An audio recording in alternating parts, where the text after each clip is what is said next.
quiero compartir con ustedes el Números capítulo 21, versículo del 1 al 9. Hay una historia maravillosa, una historia real, porque la Biblia es real, un hecho real, un suceso importante con Moisés. Moisés fue un hombre del cual nosotros hasta el día de hoy podemos seguir aprendiendo de su vida, de sus experiencias, de su caída, de su levantada, de sus dificultades. Y bueno, en una de las tantas cosas que le sucedió a Moisés también le sucedió esto: que fueron a la guerra, estaban combatiendo y en el camino iban y tomaron prisioneros y tuvieron un enfrentamiento con un pueblo.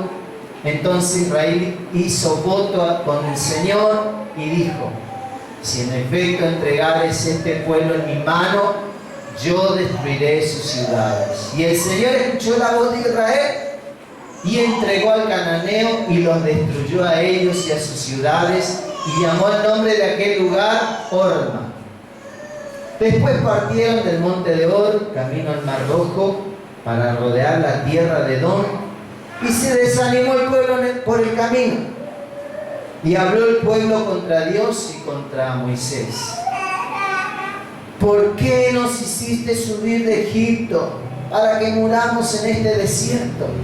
Pues no hay pan ni agua, y nuestra alma tiene fastidio de este pan tan liviano. Y el Señor envió entre el pueblo serpientes ardientes, que mordían al pueblo, y moría mucho pueblo de Israel. Entonces el pueblo vino a Moisés y dijo: hemos pecado por haber hablado contra el Señor y contra ti. Ruega a Dios que quite de nosotros estas serpientes. Y Moisés oró por el pueblo. Y el Señor dijo a Moisés: hazte una serpiente ardiente y ponla sobre un asta, y cualquiera que fuere mordido y mirare a ella, vivirá.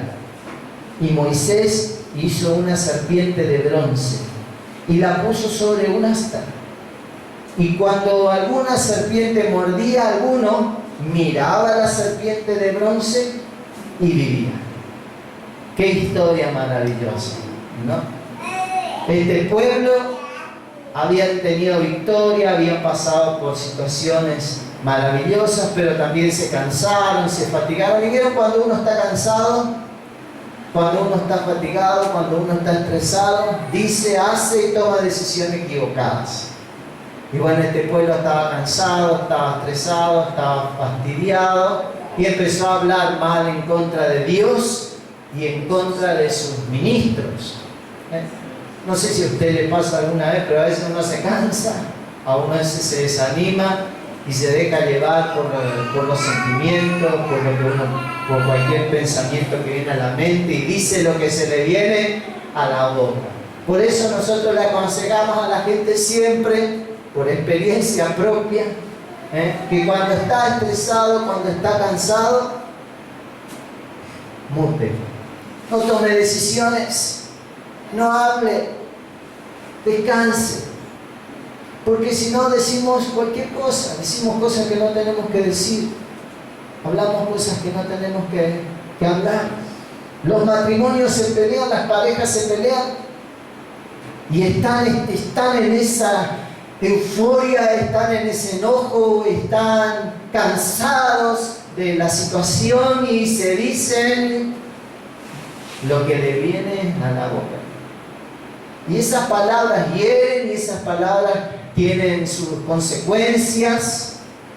Esas palabras afectan nuestras vidas, afectan la vida de ambos cónyuges, ¿no? Y los destruyen, y luego a veces duran mucho tiempo. Entonces, cuando estamos cansados, cuando estamos fatigados, cuando estamos estresados, no hay que abrir la boca, no hay que tomar decisiones apresuradas. No vale, cuento hasta 10.000, no sé hasta cuánto. A veces no tenemos ni ganas de contar ni a uno ni a dos, pero tengo que respiro, doy una vuelta a la manzana, salgo afuera, me relajo, descanso, duermo, me alejo para no pecar con mis palabras. Pero este pueblo tomó una decisión equivocada, empezó a hablar, empezó a murmurar, empezó a quejarse contra Dios. ¿Alguna de ustedes alguna vez se quejó contra Dios? Yo me quejé algunas veces. A usted no le pasa, yo sé, perdónenme que sea tan pecador. Pero bueno, a veces uno se queja y bueno, ¿quién es el primero que diga? Dios. Y Dios, ¿por qué Dios permite? ¿Y por qué Dios? ¿Y por qué Dios? Si Dios tiene la culpa. Y el pastor también entra ahí en la bolsa del pastor. La pastora, ¿por qué? ¿Por qué toman esta decisión? ¿Y por qué hacen esto? Y bueno, entran todos en la bolsa, todo lo que pueden, hasta el perro entra en la bolsa de las acusaciones. Y pecamos. Cometemos ese error de pecar con nuestros labios, de pecar de esa manera contra Dios, contra nuestro prójimo. Y bueno, este pueblo pecó. Así que nosotros vamos a aprender de esta lección, de toda lección de la Biblia, de toda historia de la Biblia. Dios nos quiere dejar una enseñanza. Y la enseñanza, una de las enseñanzas que nosotros encontramos de este pasaje, es que el pecado siempre tiene sus consecuencias negativas. El pecado siempre tiene sus consecuencias negativas. Por más que hayamos dicho, sí, pero fue un acto de locura. Sí, pero no estaba en mis cabales. Sí, pero no hay peros. No hay peros. El pecado, sea cual sea su nombre, sea una mentira, inocente, sea lo que fuere, como se llama, un chisme. No, pero sí me equivoqué. Una murmuración, una rebelión, una fornicación, cualquiera que sea, usted tiene que saber que tiene sus consecuencias. El pecado siempre, lamentablemente, hermanos, tiene consecuencias. Tiene consecuencias. Y este pueblo estaba sufriendo las consecuencias de su pecado. Y esa es una de las primeras enseñanzas que nosotros podemos sacar, extraer de esta historia. Por eso nosotros tenemos que tener cuidado y caminar con sabiduría, caminar con temor de Dios, caminar con inteligencia, aprender de los errores de otros, aprender de los errores que nosotros vemos en la Biblia para no cometerlos. Por eso Dios lo dejó escrito, por eso Dios permitió que quede impreso, que quede grabado, que quede en la historia, para que usted y yo podamos aprender. De los errores de otros también se aprende. Y Dios quiere que nosotros aprendamos de los errores de otros también. Por eso nos dejó la Biblia, nos dejó su palabra. Entonces, la primera lección es que el pecado siempre tiene su consecuencia. La palabra de Dios dice en Gálatas capítulo 6, versículo 7, no os engañéis, Dios no puede ser burlado, porque todo lo que el hombre sembrare, eso también segará. No os engañéis, Dios no puede ser burlado, porque todo es todo. Una mentira tiene su consecuencia. Por más pequeña que parezca, las personas ya no van a confiar en nosotros, ya no vamos a ser personas de confianza. Todo tiene su consecuencia. Lo que sembramos, usted siembra un maíz, va a cosechar maíz, no va a tener otra cosa. Entonces todo lo malo que nosotros sembremos, todo lo bueno, vamos a tener consecuencias. Dios no puede ser burlado. Es una ley que Dios estableció y funciona y actúa hasta el día de hoy. Es la segunda enseñanza que nosotros obtenemos de esta historia, es que el pecado produce muerte. El pecado produce muerte. En el caso de los israelitas produjo una muerte física, porque ellos eran mordidos por la serpiente y morían. Morían por causa de su pecado. El pecado siempre produce muerte. Produce muerte física y produce muerte espiritual. La que nosotros más vemos por lo general es la muerte física, es muerte espiritual. Las personas, cuando pecamos, ya dejamos de oír a Dios, ya dejamos de tener las fuerzas espirituales para orar, esas ganas para congregarnos, ese entusiasmo para leer la Biblia, ese entusiasmo para servir a Dios. ¿Por qué? Porque estamos muertos espiritualmente. El pecado tiene sus consecuencias. Dios es santo. Y cuando nosotros pecamos, el pecado produce una barrera entre nosotros y Dios. El pecado nos separa de Dios, nos aleja de Dios, nos distancia de Él. Por eso a veces nosotros decimos, ¿qué me pasó? ¿Por qué estoy así? Yo antes tenía la energía, las ganas, el entusiasmo, pero ahora me siento sin fuerzas espirituales. Ya no tengo ese ánimo de congregarme. Ni leo la Biblia, ni menos orar. ¿Por qué? Tengo que analizarme, tengo que pensar, a ver, ¿dónde caí? ¿Dónde fracasé? ¿Dónde pequé contra Dios? ¿Qué es lo que produjo esta caída? El pecado siempre produce muerte. Muerte espiritual y en ocasiones muerte física. Cuando persistimos y persistimos en un pecado, uno puede morir físicamente. ¿Cuántas personas, por mantener una vida promiscua, una vida desordenada en su vida sexual, mueren por una enfermedad sexual? ¿Por qué? Persistieron en su pecado y el pecado trajo muerte.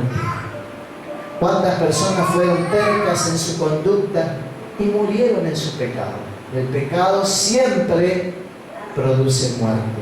El pecado siempre produce muerte.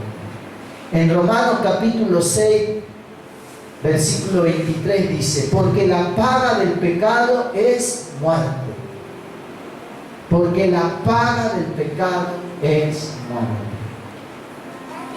Siempre uno va a recibir del pecado eso, la muerte espiritual y en ocasiones la muerte física. Aún el apóstol Pablo dijo cuando acerca de la cena del Señor estaba hablando que muchos cristianos habían muerto físicamente porque no habían tenido en cuenta la cena del Señor, no habían respetado ese momento tan sublime de la cena del Señor. En Proverbio 8:36 dice, mas el que peca contra mí, dice Dios, defrauda su alma. Todos los que me aborrecen aman la muerte. El pecado siempre producirá muerte. En tercer lugar, la enseñanza que nosotros recibimos es que estas serpientes que nosotros leemos en este pasaje de las Escrituras representan a Satanás. El diablo siempre en la Biblia está representado por la serpiente antigua, van a encontrar la serpiente alada, van a encontrar al diablo siempre en la Biblia con esta figura de la serpiente. El diablo tiene una apertura en nuestras vidas cuando nosotros pecamos. Cuando nosotros pecamos, le abrimos la puerta de nuestra vida de par en par al diablo y a sus demonios para que operen en nuestras vidas, para que nos opriman de diversas maneras. Cuando nosotros pecamos, el pecado le da un derecho a Satanás y a sus demonios a entrar en nuestra vida y hacer estragos. Y ahí no hay reprensión que valga. No basta, no va a servir que usted le diga, vete de mí, Satanás. vete de mí porque usted le dio un derecho legal. No, te va a decir, aunque no le escuche, no va a decir no, estoy acá con un derecho legal. Me abriste la puerta de tu corazón, de tu vida, por eso puedo oprimirte, por eso puedo enfermarte, por eso puedo atormentarte. Y por más que le digamos, te reprendo, Satanás, reprendo a los demonios, reprendo a este demonio, reprendo a aquel demonio, pero no me arrepentí de mi pecado, no me reconcilié con Dios, no voy a poder hacer nada. Por más que aumente mis oraciones y ayune, no voy a poder lograr tener victoria sobre Satanás porque le di un derecho legal para oprimir mi vida cuando pequé, cuando erré, cuando me equivoqué. Fíjese, en Isaías capítulo 1, versículo 13 al 18 dice, Dios dice esto, le dice a su pueblo, no me traigáis más vanas ofrendas ni incienso. El incienso es una abominación, la luna nueva, el día de reposo, el convocar asamblea, no lo puedo sufrir. O sea, toda su fiesta, toda su adoración, todo su canto no me gusta, es repugnante para mí, dice Dios. Son iniquidad vuestras fiestas solemnes, vuestras lunas nuevas, vuestras fiestas solemnes, la tiene aborrecida mi alma, dice Dios. Me son gravosas. ¿Cuándo estoy de soportarles? Cuando extendáis vuestras manos, yo esconderé de vosotros mis ojos. Asimismo, cuando multiplique la oración, yo no iré. Llenas están de sangre vuestras manos.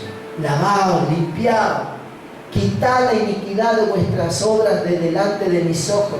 Dejad hacer lo malo, aprended a hacer el bien, buscad el juicio, restituir el agravio, hacer justicia al huérfano, amparar a la viuda. Venid luego, dice el Señor, y estemos a cuenta. Si vuestros pecados fueren como la grana, como la nieve, serán emblanquecidos. Si fueren rojos como el carmesí, vendrán a ser como blanca lana. O sea que el pecado, nuestras faltas, nuestros errores, pecar contra Dios, y luego querer venir a adorarle, querer venir a exaltarle y levantar nuestras manos, ofrendar, diezmar, todo lo que nosotros podamos hacer para Dios, a Dios le desagrada. Si nuestra vida no está acorde a su palabra, Dios no lo soporta, no lo tolera, no le gusta. ¿O cómo usted se sentiría si una persona le agrede, le insulta, le trata mal, no le respeta? Una persona no le respeta a usted y después viene con un presente.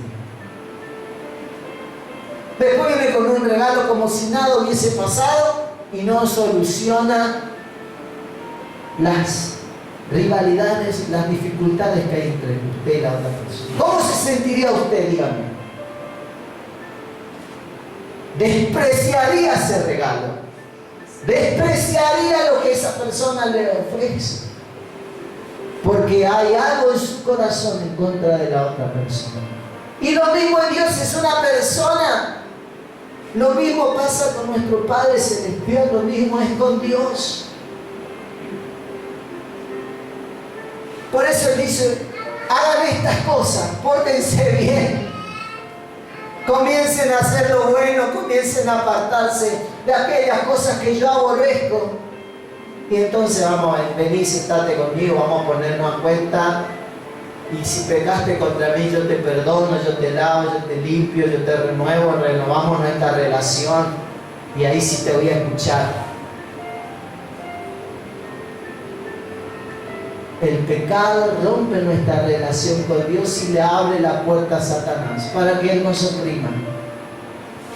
Entonces Dios no puede, Dios no hace nada. Dios, nos hemos entregado al diablo voluntariamente. Nos hemos entregado voluntariamente a merced de las fuerzas del infierno cuando no prestamos atención a los consejos que Dios nos da en su palabra. Y esa es la lección que aprendemos a través de este pasaje. Este pueblo murmuró contra Dios y contra aquellos que le servían. y sufrió las consecuencias. Vinieron estas serpientes, los mordían y morían, el pueblo moría. Pero Dios es bueno, ¿no? Dios es bueno, porque aunque usted y yo seamos injustos, aunque usted y yo seamos malos, y a veces yo le digo a Dios, Señor, no merezco tu perdón, pero Dios aún así desea reconciliarse con nosotros, desea hacer las paces y busca los medios y provee la salida. Siempre Dios provee una salida. Siempre Dios provee un escape para nosotros porque nos ama. Y Dios así proveyó para el pueblo de Israel una salida. El pueblo le dijo que Dios quite la serpiente, que es lo que queremos nosotros al principio del año, que se solucione el problema rápido.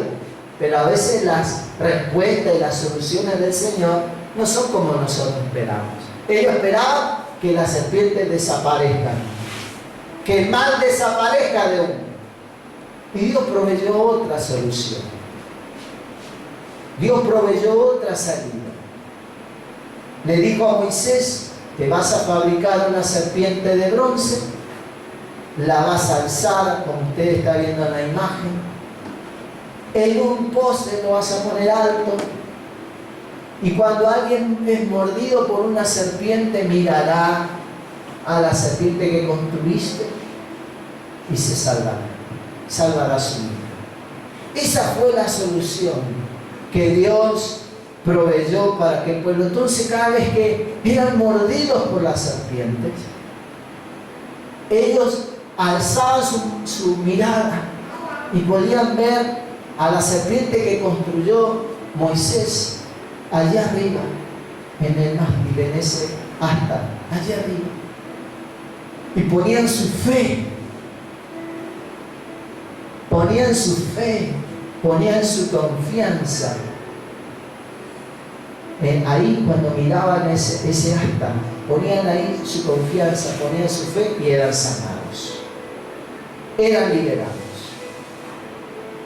Dios hoy también ha provisto una salida para nuestros pecados. Dios ha provisto una solución para cada uno de nosotros. Dios ha provisto una solución. Por eso Jesús le dijo a un hombre en una oportunidad, un hombre, un estudioso de la Biblia, un maestro de la palabra de Dios, se acercó de noche a Jesús para que nadie le vea, para que nadie sepa que él se acercó a hablar con Jesús.